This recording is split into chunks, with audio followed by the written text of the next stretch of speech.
They're not booing, they're Kruging, my man. Larry Krueger, are you ready to break down a game that I actually found positives in? I think you're going to be a little more critical about it. Maybe not. I don't know. You ready? Yeah, I'm absolutely ready. What's going on? I love it.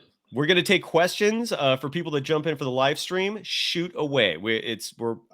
I personally never hide from people. I love answering any question you got. Otherwise, this is it, man. Locked On Warriors. Here we go.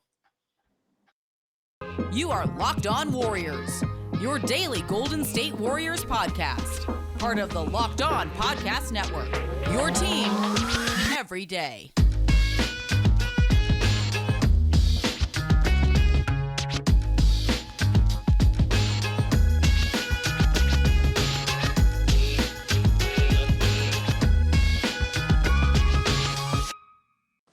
Thank you for making Locked On Warriors your first listen every day. We're free and available wherever you get podcasts. You can follow Larry Krueger on Twitter at SportsLarryK. You can follow me on Twitter at DocSurfRoadshow and subscribe to the Krueg Show, which I'm part of this morning. And I cannot thank you enough for bringing me on, but it's on YouTube. It's fantastic sports content. And just simply search for the Krueg Show and hit that subscribe button, please.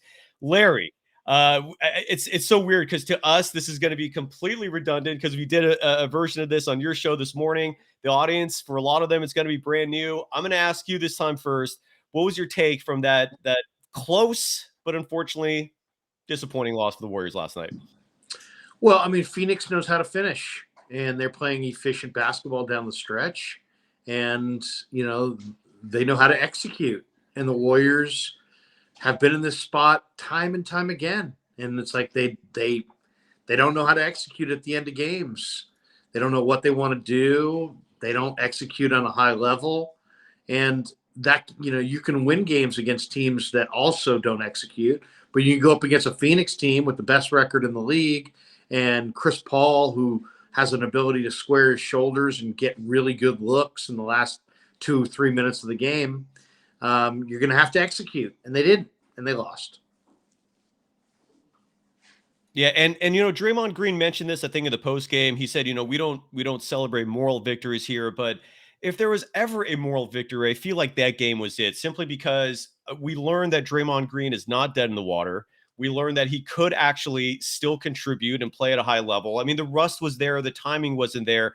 Are you a believer in moral victories? And what value do you place on the regular season? Because I don't place much at this point, but what do you think about that?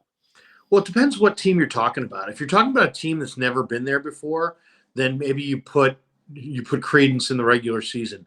When you've played in Game 7 of the NBA Finals, no regular season game, you're not getting up for regular season games.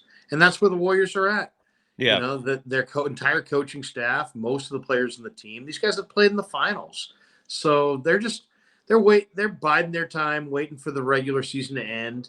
And then they're going to get it dialed up. But they've got some real problems and real issues that they have to deal with. So I don't put a lot of credence in the regular season period.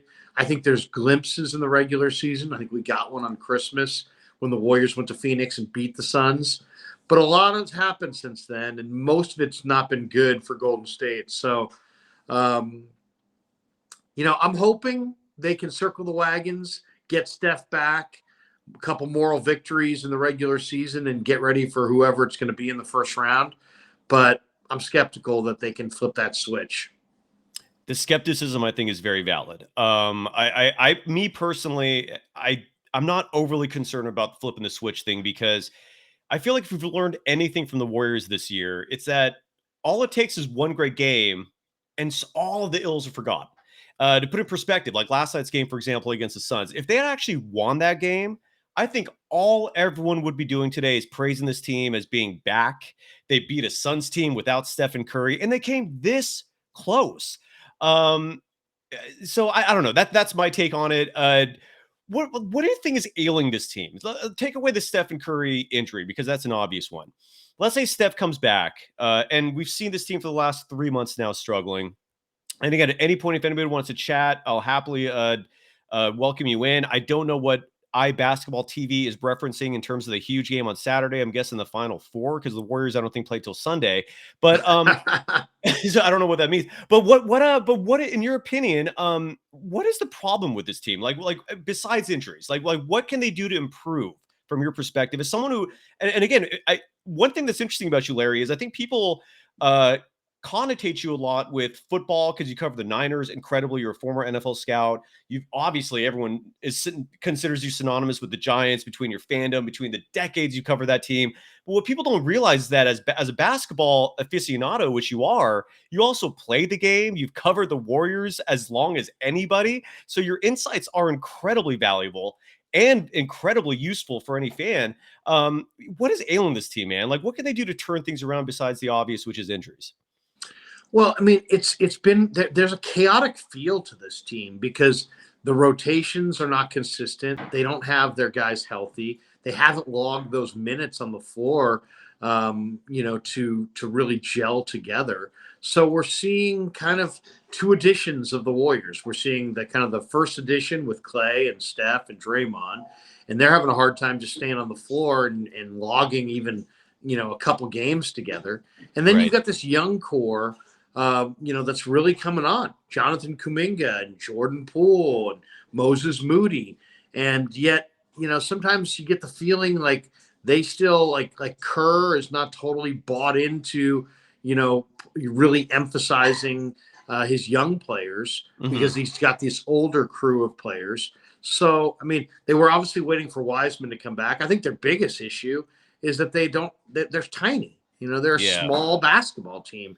You're leaning on Kevon Looney. You're leaning on 6'6" Draymond Greene to be your inside guys. And they went all in on James Wiseman, and that was fine as long as Wiseman paid off that, paid it off by being healthy. But now he's a non-factor. So I've been sitting around waiting for them to react to this, knowing that they're not going to have Wiseman, thinking that they'll probably pick up any number of 4 or 5 veteran big guys, but they show no interest in doing it. So this is probably what they are, which is a team that's chock full of pieces that don't fit and redundant parts. And, will they win a first round series? Maybe, but I don't see them getting out of the second round. I really thought when I watched them on Christmas that this was at worst a conference finals team. And now I'm kind of skeptical whether they're even going to make it there. Oh, that is and by the way, I have to mea culpa here. They do play on Saturday. That's my bad. They played the Jazz on Saturday. Thank you for correcting me. So first of all, I don't think that's a big game though. It's the Utah Jazz. It's who cares? There's 6 regular season games remaining, maybe 5. Actually 5. Why do you think Kerr? And this is a huge issue of mine. And Ahmed, I'm going to get to you in a second here, but why do you think Kerr has this aversion for playing the young players? He's shown a commitment at times, like he starts Kuminga, he's started Moody. He publicly stated that Moody is ready for the postseason. He literally said that like a month and a half ago. What is the aversion to him? Like, why is he so skittish in terms of like committing 1 second, then being afraid the next second? Like what do you think that is? Well, I just think it's the inconsistency of young players and that he's seeing it up close. And he's seeing it in practice, and he's seeing it in the games. He's probably seeing the inconsistency in the way they go about their life. A lot of young people. We're talking about teenagers. 19-year-old people. When you're that young, you're going to be inconsistent. And I think he just sees the inconsistency, and he hasn't really bought into their professionalism yet. And also, he's got a lot of on a lot of teams. There's a clear delineation between the players that start and the players that come off the bench.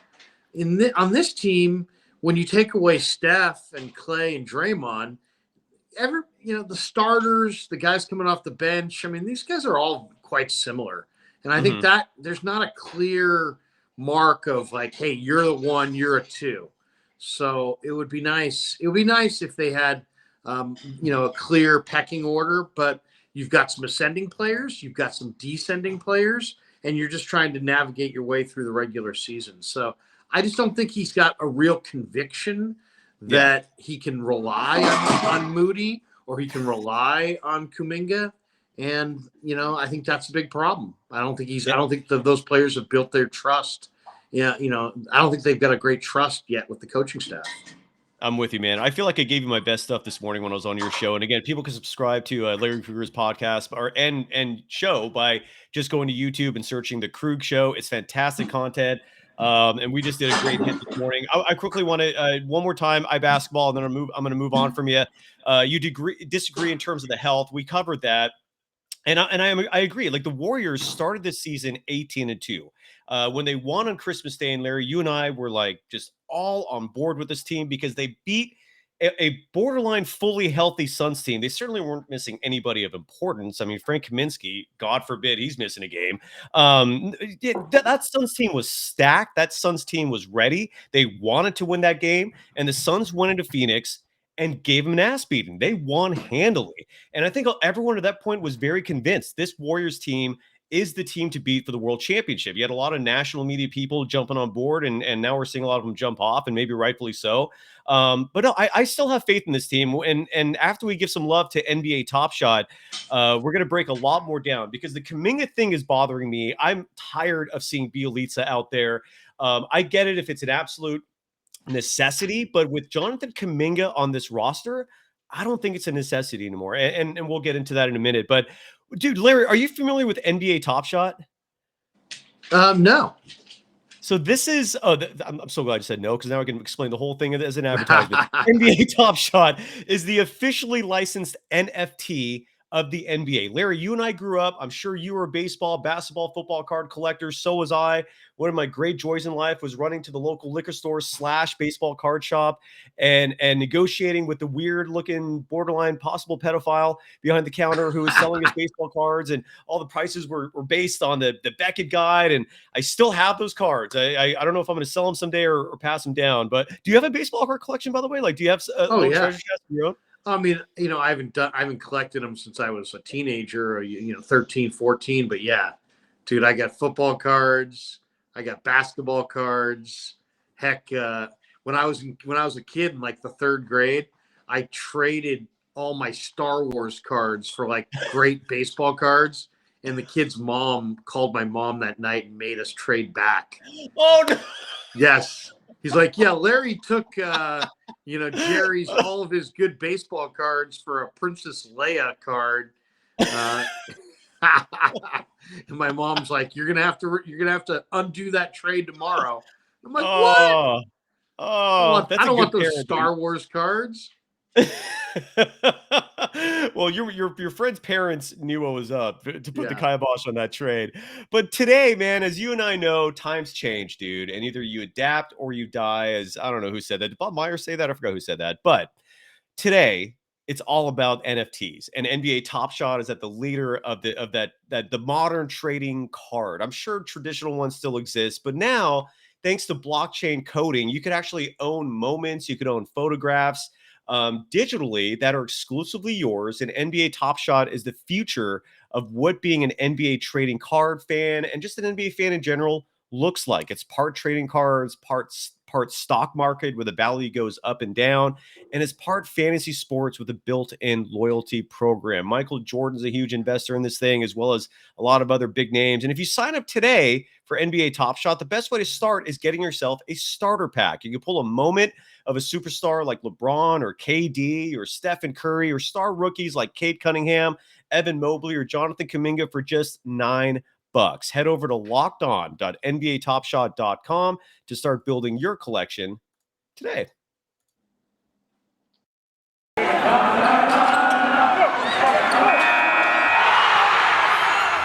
are Locked On Warriors, your daily Golden State Warriors podcast.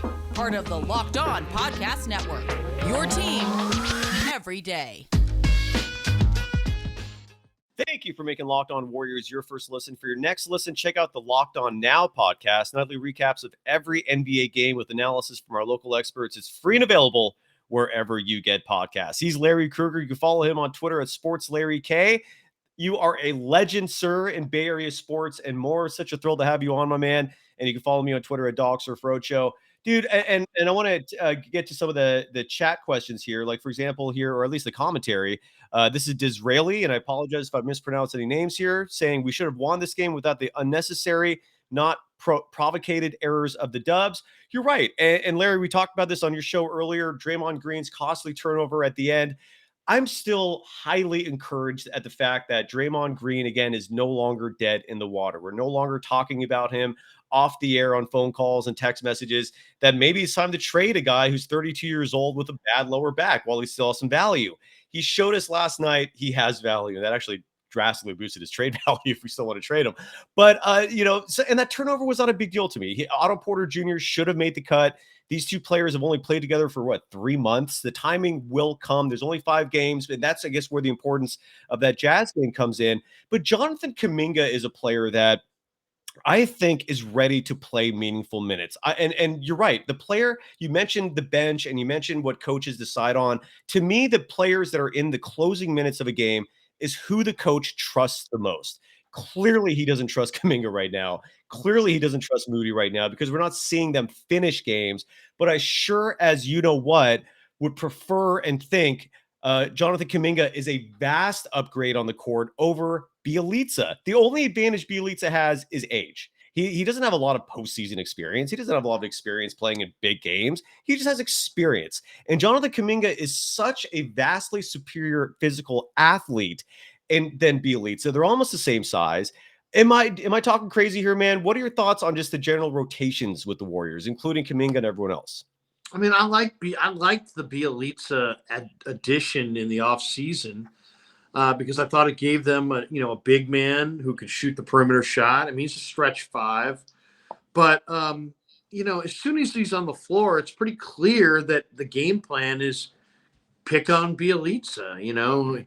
Wherever Bjelica is, just go at Bjelica. So you can't be a total liability on defense, and teams will force you off the floor. So at this point, I'd rather go. I agree with you. I'd rather go with Kuminga and have a top tier defensive athlete out there over Bjelica, who's a defensive liability, who you can have him.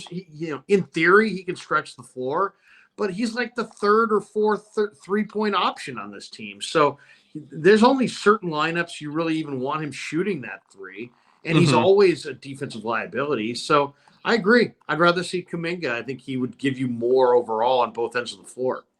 And thank you for saying that, man, because I'm gonna show this chat here. And this is a lot of people, man. People have such short memories. You brought up a term somewhat recently, which is sort of be redundant, recency bias, right? Like we only remember the very recent things and the big picture's forgotten. And for example, iBasketball TV, who I'm giving you way more love than you should today, no offense, but I want to hear some other participants. He wrote, I wouldn't trust Kuminga in a game like yesterday. Suns would kill him on defense. Newsflash, they killed Bjelica on defense. And I don't know what your feeling is about the splits, right? Plus minuses. I'm not a fan of it. I think you should take plus minus stats with a grain of salt simply because it's a team game. There are 5 people out there and the splits represent what one person is doing. So if you come at me and say, for example, Bjelica was +5 and Kuminga was -5. Well, look at the other players who are on the court with them as well. They're playing a huge factor in this. And with Kuminga, here's a stat, and to me, wins and losses are the bottom line, right? That's what's most important here. Jonathan Kuminga, when he finishes games, I spent 3+ hours doing this damn research to get this number. The Warriors are 23-12 when Jonathan Kuminga finishes games, and they have a much worse record when he's not on the floor. And so and again, this is where Kerr, I feel like, is stubborn, and I feel like he's just for some reason just not trusting his young players. But Kuminga is. I failed to see him cost the Warriors a game. Like once. I can't think of at any moment. But as sure as again, have seen him help them win games. That Miami Heat game last week, Kuminga was a huge part of that. The Nuggets game a couple weeks back, Kuminga was a huge part of that. And for some reason, Kerr just has this quick leash. And the whole team in general I feel like they have this like porcelain doll approach with their young players in general. I just don't get it. But you asked me a question on your show, and I'd like to throw this back at you. Look, this Warriors season has not gone the way we had hoped, especially given their strong start. They have a sub 500 record since that Christmas Day victory over the Suns. Who deserves the blame here, man? If anyone, like, is this Kerr? Is this Myers for constructing this diminutive roster where the tallest guy is 6'9" with shoes on? Yeah, what are your thoughts on that, man? Well, I mean, certain things are what they are, right? And nobody deserves criticism in that, Kerr and Myers didn't make Steph Curry, hit the peak of his career and start to regress. Kerr and Myers did not make Draymond Green's disc issue appear. Kerr and Myers did not make the meniscus injury, in Wiseman's knee and didn't cause the swelling. So there's certain things that are out of their control. I think Myers, though, you have to blame Myers from the standpoint of as the season was progressing, it was clear as day that they needed some interior player, and he just banked on Wiseman. Well, you gamble, and if you gambled right, then you're a hero. And if you gamble wrong, guess what? It's on you. And so he gambled wrong. He put all of his eggs in the James Wiseman's going to get healthy basket. Didn't get anybody at the trade deadline. Didn't get anybody at the buyout market. Didn't get any veteran big at all. And now they're the smallest team in the playoffs, staring at the league's MVP potentially in Jokic in the first round with no way to defend him. So I blame Myers. And as far as Kerr goes, I just think that Kerr he's always kind of had the long range view, which I think is the right thing. But there's been countless games where, the Warriors did not, last year they played one way. This year they started the year with, we're going to chase wins. And then as guys got hurt and the season progressed, then it's like, well, let's play this rotation and that rotation. And as I said, there's kind of a chaotic feel to his rotations. There's really no rhyme or reason to it. To me, Kerr could be blamed for underplaying Gary Payton time and time again this year. I'm not sure exactly why. So, Steve Kerr is a great coach. I think Bob Myers is a decent general manager, but this is not their finest year by any stretch. I don't think Kerr maximized what he could get out of his team. And I think Myers, built this team, at the beginning of the year and made no adjustments as the year progressed and no additions. So, you could have gotten a Robin Lopez. They could have added Bismack Biyombo if they thought that Wiseman wasn't right. They should have more aggressively pushed Wiseman prior to the deadline to find out what he was capable of, what he wasn't capable of, and make that, come to a head when you actually had time to do something about it. The fact that they didn't actually press him on getting out there until there was already no time to do anything about it, just kind of, in my opinion, compromised their season to a large degree. And I think Myers has to take blame for that. And you can sit there and talk situational stuff all you want, but the bottom line is you're one of the smallest teams in the league. You were going to lean on a player who you had no reason to lean on, and you knew more than everybody else about this player, and you opted to lean on James Wiseman. You rolled the dice. You took the gamble. You crapped out. It's on you. 100% with you, man. And I love that you brought up Gary Payton II. I've been advocating for more minutes for him on almost every show here. I really believe he's earned the right to be a 30-minute a night player. There's a reason why Devin Booker was struggling with his shot last night. Gary Payton was on him. His defense is exemplary.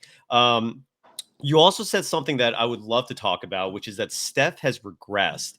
And after I show BetOnline some love, I really like to break that down a little more. But first, I got to talk about a really long-time sponsor of this program, and that is BetOnline.net, which, by the way, Larry, I hope you pursue for the Krueg Show, man. They're all about showing love advertising-wise to podcasts and YouTube shows.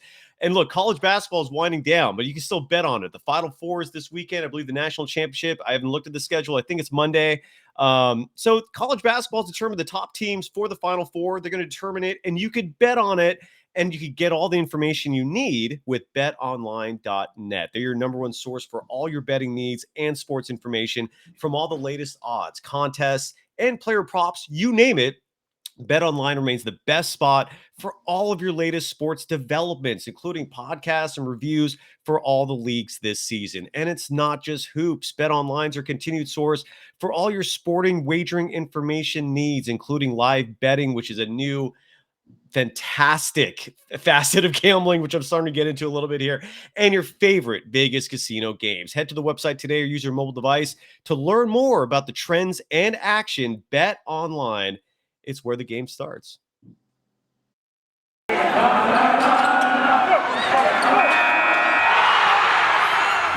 are Locked On Warriors, your daily Golden State Warriors podcast. Part of the Locked On Podcast Network, your team every day.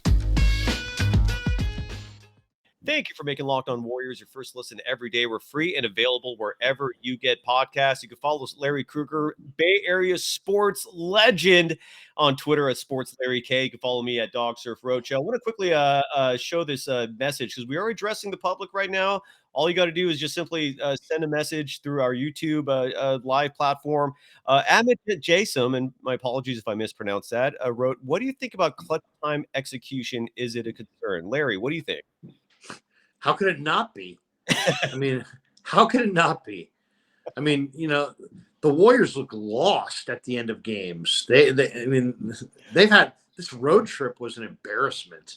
I mean, 1-4 on the 5-game road trip. They weren't even competitive in most of those games. So yeah, they're at the end of games. I'll throw it to you. You watch every single game. I watch most of them. What's their number 1, 2, and 3 option if they need a bucket? That's another reason I would say I kind of like Kuminga more in the closing lineup. Why? Because you know what? Kuminga is a different player than Sean Livingston, but in a lot of ways, it's the same kind of thing. When the Warriors needed a bucket in several of those championship years, they would go on the low block to Sean Livingston. Yes. And he would back to the basket, turn around, and put up a high percentage shot and knock that down a lot. Well, what's one of the higher percentage looks that Golden State has right now? I think it's Kuminga putting the ball on the deck, going to the rim. And he's so hard to guard rolling downhill towards the rim. And the fact of the matter is they don't use him in that, you know, in the closing stretches of games. Or if he does get in, he might get in on a Wednesday night. Then the game Friday night, he doesn't get in at the same period. So there's been no consistency. So I like using Kuminga as an offensive player, as one of their top 3 options to get a bucket, you know, because he's so athletic and he's got such long arms and he's so advanced in how he takes guys off the dribble that becomes a very. Oh, Larry, I lost your audio. Larry, I can't. We lost audio of you. Yeah, and I think it's based on your internet connection. We lost audio of you. I don't know if you can hear me. Leave and come back. You're. I could see from here your internet connection dropped. You said 0. I think that's why. Oh, there we go. Can you talk now? It looks like you're back. You're back. Can you hear me?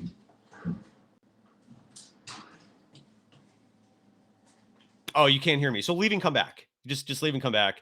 That's usually the fix for that. All right, so we'll have Larry Krueger back in a second. And look, iBasketball TV, you keep coming in here, and I'm just going to keep disagreeing with you. Putting a rookie down the stretch with lineups he's never played with before isn't going to work. Strongly disagree with you for the simple reason he's played with all these lineups. There is no one on this team Kuminga hasn't played with. And just because he's a rookie doesn't mean he's an instant liability. Kuminga is responsible for a lot of success for this team. And I'm sorry, I'm going to have to agree with Larry Krueger here that he is a positive attribute. And by the way, Larry, that road trip where they went 1-4 with that one win being against Miami Heat, when, by the way, Klay, Otto Porter Jr., Draymond Greene were all sitting out, all that does is remind me this team has young players beside Jordan Poole, who, on a side note, is playing phenomenally, man. The 15 straight 20-point games. There's not much else to say about that. But Kuminga can play. And that road trip, by the way, was, as much as I agree with you that Bob Myers deserves the bulk of the blame for constructing a roster that just has blatant flaws on it, and you did nothing despite the fact this team started 27-6. meaning they had world championship aspirations, dude, the finger is pointed at you, my man. And if this is really a Lacob operation and the decisions are coming down from the top, he needs to at least say something, man. Don't throw Myers under the bus and have him try to cover for you. But Kerr deserves some of the blame because that road trip was a mess. I mean, Damian Lee's playing like 20 plus minutes per game. Damian Lee, I mean, like, bring him in if you have no one else as your 14th, 15th guy. But to bring him in as like as you're trying to win games, I did not understand that. Do you agree? Well, with that? and I'll say this too about Damian Lee. Damian Lee is probably one of the guys who should have been sacrificed. He's a redundant part who should have been sacrificed for this big. But you know what? They don't want to do that because they don't want to upset Steph. So you know what? The one thing that I think the Warriors ought to learn from Farhan Zaidi is that the guys on the back end of the Giant roster can be promoted or demoted at ease, and they're there for flexibility. The Warriors had very little flexibility because they're not willing to move Damian Lee. They're acting like Damian Lee is a star player, like he's a foundation player. No, in reality, he means a lot to a foundation player, but he's not a foundation player. He's a redundant part. And it's like, I like Damian Lee, but I would like him more if he was 6'10" and could block shots and defend the rim. I mean, no, agreed. Or if he was at least consistent with his three-point shot, where he's not lighting it up one night and you're going, whoa, where'd this guy come from? And then the next game he's bricking it, almost every shot. And by the way, I'm just going to have to address this guy because he keeps coming here with this other idiocy. We saw against Washington when Kuminga started with Draymond, he was lost. I didn't think he was lost. He was just struggling a little bit at the beginning of the game, but you don't just give up on a player if they start off slow. What about all the games where he started off great? How did the end result happen in Washington? They lost that game. Kuminga only played 14 minutes in that game. Give players a chance to find rhythm. Give players a chance to find themselves instead of pulling this really short leash after just 14 minutes of play. And look, Scotty Barnes for the Toronto Raptors, who's probably the favorite to win Rookie of the Year. It's going to be probably between him and Evan Mobley and Cade Cunningham. All three of those players are logging heavy minutes right now. Scotty Barnes is playing, I think, 36 minutes a night for the Raptors currently. He's a rookie. He's the same age as Jonathan Kuminga. Stop with this baby treatment, all right? Like, if you don't think you're going to win a world championship, you have nothing to lose playing him. If you think you're going to win a world championship, he's a 6'8" physical specimen who, like Larry just said a moment ago, can attack the rim, has a shockingly strong post-up game, which the Warriors desperately need. Because you're right, man. Ever since Sean Livingston left, they have not had a guy who can hit those mid-range shots. And that's a glaring hole in this roster. Larry, you mentioned that Stephen Curry has regressed. There might be some truth to that given by his own standards. I think this season, if it finishes the way it holds now, he'll have his 7th highest scoring average in his career. To put it in perspective, his first MVP season, I think he averaged 2 less points per game than this season. Why do you think he's regressed? I mean, I know we mentioned on your show this morning that he turned 34 recently. So that is valid. That's not young by professional athlete standards. But is that what you really believe? You think he's no longer the player he once was? Well, I mean, you got to remember this. I mean, you don't stay the same in sports. You either get better or you get worse. And we have a large sample size of this season at this point. It's almost playoff time. And we've seen, last year, I think you made the point this morning, that Steph, you could have given the MVP to Steph last year. But Maybe he's clearly not the same player. Now, I don't know if it's the extra muscle that he put on in the offseason. I don't know if it has to do with his personal life. I don't know if it's just age. But, he is 33 going on 34. And he is 34. And basketball players are not – it's not like baseball. It's not like these – or even the NFL to some degree. I mean, there aren't too many great basketball players who are great into their mid to late 30s, and hardly any of them play in their 40s. I mean, especially in the backcourt. I mean, who's an old guard who's really effective at 34? I mean, I just think that outside of Jordan, it's a short list. That's for sure. Yeah, I mean, I just think that it's pretty. I think it's pretty clear. Unless we, here's the other thing too. It's like when you hear older players talk about getting old, what do they talk about? They'll say, "Well, I still got it. I just don't have it every night." So I think Steph will show in the playoffs that in small doses, he can be the player that he used to be. I think he showed it a little bit in the All-Star game. For a game here, a game there, when he really turns it on, he can be the exact same player that he was a year ago, but you're just not going to get that every night. And that's part of being 34. I hope you're wrong, my man. Because if that's true, then the Warriors have no shot. I'm not ready to say that, but yeah, I mean, you make a compelling argument. I would like to see a stretch of games, especially with the big three together. What's your thoughts on Klay, man? I mean, he had a horrible game last night, even though Kerr's been defending him, and maybe rightfully so. They have a long history together. I mean, Klay is a huge reason Kerr is considered a top 15 coach of all time. But last night he scored 13 points, 1 of 10 from 3. A lot of those looked like they were forced. Is Klay Thompson someone that could get it together, or do you think this is what DubNation is going to have to accept for the rest of his career?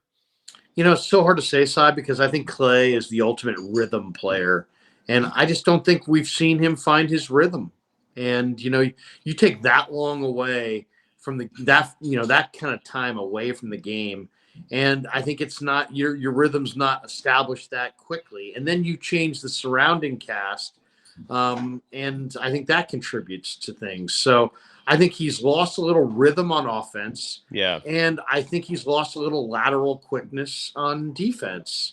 And, let's be honest. I mean, you tear an ACL and rupture your Achilles. I mean, you're going to be a diminished player. We all knew he was going to be diminished. I mean, only the most pie in the sky Warrior fan didn't know that Klay Thompson would be diminished. It was just a matter of how diminished. Mm-hmm. And we still, I don't think, have a real solid answer to that. He's diminished on the defensive end. He doesn't lock people down anymore. Guys can go around him. Mm-hmm. Guys have quicker, they're quicker and more agile than he's able to deal with. So I think we've seen real regression on the defensive end of the floor. On the offensive end, I just think we're looking at a player who is still an elite offensive player, but hasn't found his rhythm. Yeah. And it may take a little while. He may not even find it this year. But I think the offensive rhythm will come back. The defensive agility and quickness will not.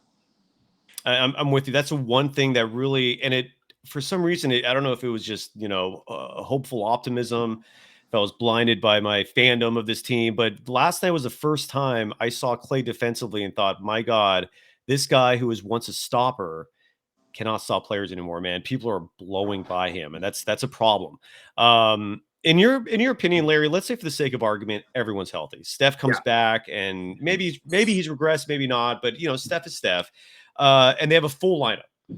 Who do you start in the playoffs? What is your starting five? And the reason why I say that is because I was actually starting to buy into the notion, maybe my own notion, I don't know, of Klay coming off the bench, a la Manu Ginobili style. I mean, the Warriors in their current state seem to be emulating the Spurs dynasty model, whereas in their early days they were more following the Bulls model. But now they're trying to prolong this thing as much as possible. As you mentioned on your show this morning, huge reason for that, the financial incentive of keeping the team interesting, so they sell seats. But they still have a championship shot here, even though it's diminished certainly from earlier in the season. But what is and maybe Klay coming off the bench like Manu might be the answer. But then I saw that 3-guard lineup with Steph, Jordan Poole, and Klay, and offensively, I loved it. That really opened eyes. But Draymond was not healthy when they were doing that. So when the playoffs start and everyone's healthy, let's say for the sake of argument they are, who's the starting five for this team? Well, I think it's going to depend a little bit on the matchup. But, I mean, ultimately it's Looney and Draymond in the front court, and it's Wiggins, Klay, and Steph, rounding out the starting five, and Poole is your guy off the bench. Okay. I'd probably stay with that. I think in the last, I would like to see in this last stretch. I mean, the one thing that I think is obvious that it doesn't seem like it's obvious to Kerr is that it's a long year, and guys like Moody and Kuminga still have a lot of gas left in the tank. So I think Moody and Kuminga have to be, a key part of your rotation. Agreed. Going forward. And I would sit the Bielitsas of the world. And I would, but that to me, I think I would continue to bring Poole off the bench, despite the fact that he, in a lot of ways, has been their best player for the last month. Well, and that leads to the next question. As you and I both know, it's not the starting lineup that's most important; it's the closing lineup, right? And that represents typically who the coach trusts the most, which is a huge reason why I think we don't see Kuminga and Moody finishing games. Who's the closing lineup for this team? Let's say, okay, for matchup argument right now, they're playing the Nuggets. That's if the season ended today, 4-5 is Warriors Nuggets. You're playing the Nuggets. Who is your closing five in a close game? Well, that's really hard to say too, because some of these teams that are so good as far as like take Memphis, for example. If you're going up against a Memphis team and they've got Ja Morant, he initiates so much of what they do offensively that I would like to have my best on the ball defender, Gary Payton, in the closing lineup. So, that obviously means somebody's got to sit. And who is that somebody? I don't know. Is it Wiggins? Is it Klay? Obviously it's not Steph. It's not going to be Draymond. You probably need Looney just to match up with Jokic. So it's probably, I'd like to see Payton in there against certain teams, against a team that has an on the ball player who initiates offense. I'd like to see Payton out there, shutting that guy down. Guys don't even feel comfortable dribbling the ball around Gary Payton. Nope. No, they don't. I mean, this is one of the, yes, he's half a player, but and he has his own physical issues. It seems like he's always out there on one leg or one knee, or I'm not sure exactly what. I think that's a big issue with him this year. Why he's not getting the minutes? He's always banged up. Yeah, but he's been dinged up quite a bit. But he is an impact defender. I mean, we saw in the Atlanta game earlier this year, he was harassing Trae Young to the point where Trae Young stopped shooting in the fourth quarter. It was like the only game all year where Trae Young wasn't shooting in the fourth quarter. And it was all because he had Gary Payton on him. And Luka didn't like Gary Payton on him either. He was forcing switches left and right to get Gary off him. Yeah. It was fascinating to watch that. So it's safe to say Looney's not your closer, right? I mean, because the Warriors, even in their days with the death lineup, they never had their traditional starting center finishing games for him. So I'd say hypothetically, the closing lineup today, you'd have Steph. Obviously, I think you have to have Jordan Poole out there. He's just playing so good. It's his time, man, and he's the future of this team, likely, unless they trade him. That's for a whole other show if they ever entertain that notion. But so you got Draymond at your 5, and maybe you put Payton on the floor and you take Looney off the floor. I mean, the one thing that you saw in the Denver game a few weeks back is Mike Malone played Hack a Looney and rode it to a victory. Yep. That's why he'll finish. Can't let that happen. You're absolutely right. But who's, in your opinion, given Andre Iguodala just came back? And by the way, that was some great comments. If we had all day, we touch on that. We've been talking for a long time. Is Andre Iguodala your closer, or is Gary Payton the second? Who do you trust more at this point? I trust Andre Iguodala more, but Gary Payton is a difference maker on the ball. Andre Iguodala is a smart player who knows how to make that extra pass, who knows how to be he's played a lot of winning basketball. So I think you could always lean on Iguodala, but I like the defensive shutdown capability of Payton. And in the playoffs, when you're going up against some of these top teams in the West that have a dominant on the ball, guy who initiates offense, I'd love to see what Payton looks like at the end of these games. I would like to see what the opposing offenses look like when he's out there shutting them down. So I think I would lean towards Payton. I mean, here's the bottom line too, is that, there's got the NBA is filled with guys that are too young and too old. And ultimately you don't want to be playing guys that are too young and too old in key moments. And Iguodala is too old. And I guess you could argue maybe some teenagers are too young. Gary Payton's in the prime of his career. Correct. So I want to see Gary Payton out there for that reason primarily. I can't argue with you, man. I'm so happy you've been advocating today for Gary Payton II. I agree, dude. He's a fantastic player. They got 5 games remaining for the season. Larry, we're going to do this a lot more. I'm coming on your show, and again, I strongly recommend subscribing to the Krueg Show on YouTube, where Larry Krueger is regularly pumping out content. You and I are going to be doing shows live after every game, and I'll obviously be doing content here with Locked On Warriors. I cannot thank you enough for coming on, dude. I hope we make this as regular of a thing as possible. I'm not doing a show tomorrow, by the way. This is the last show of the week. The Warriors play on Saturday. I apologize for the ignorance on my part of the beginning of the show. I don't know why I thought they were playing on Sunday, but they play Saturday against the Jazz. 4 games remaining after that. So when we start next week, we'll begin this stretch run and previewing what's to come. Anything you'd like to promote besides you wrap things up, Larry? No, just the Krueg Show on YouTube. Check it out, and the more the merrier. Subscribe; it's free. We put out a lot of good content. We're talking almost exclusively Niners, Giants, Warriors, maybe a little NFL draft. But yeah, if you're a sports fan and you want Bay Area sports, hit the Krueg Show. We're having a lot of fun putting together some great stuff. We've got some terrific guests planned for next week. Oh, anybody to preview, or are you saving that for the hype machine? Well, I'll tell you, I'm dusting off Grant Napier, the former voice of the Kings, who got run out of his job after 2 decades. He is resurfaced in the state of Florida, and we're going to check in with Grant and get his thoughts on the NBA playoffs, as well as the direction of the Warriors and the Kings. When you say run off, what happened with the guy? He was the voice of the Kings, right, for over 2 decades. Was it a political thing? Like, he started really getting political. Is that what happened? No, I think he got attacked by DeMarcus Cousins, and they went back and forth, and it was, it was probably just a gigantic misunderstanding, but cancel culture basically canceled Grant. And so, he's doing his thing, and, he's not near the person that some of the people, said he was. I know him going back to Sac State when I was his intern, and he was working at Channel 31. So he's just one of the guests that stopped by. Sam Amick will be by next week. Nice. We'll talk about NBA playoffs to be with Sammy. Good stuff, man. And again, all you got to do is subscribe to the Krueg Show on YouTube and follow Larry Krueger at SportsLarryK. You can follow me on Twitter at DogSurfRoShow and this program on Twitter at Locked On Dubs. Larry, hope to do this with you again soon.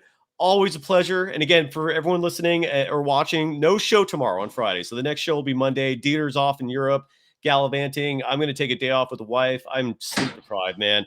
And I hope you have a great day, Larry. Always love this, brother. Thank you. Anytime, Cy. Always good to rap with you. Likewise, brother.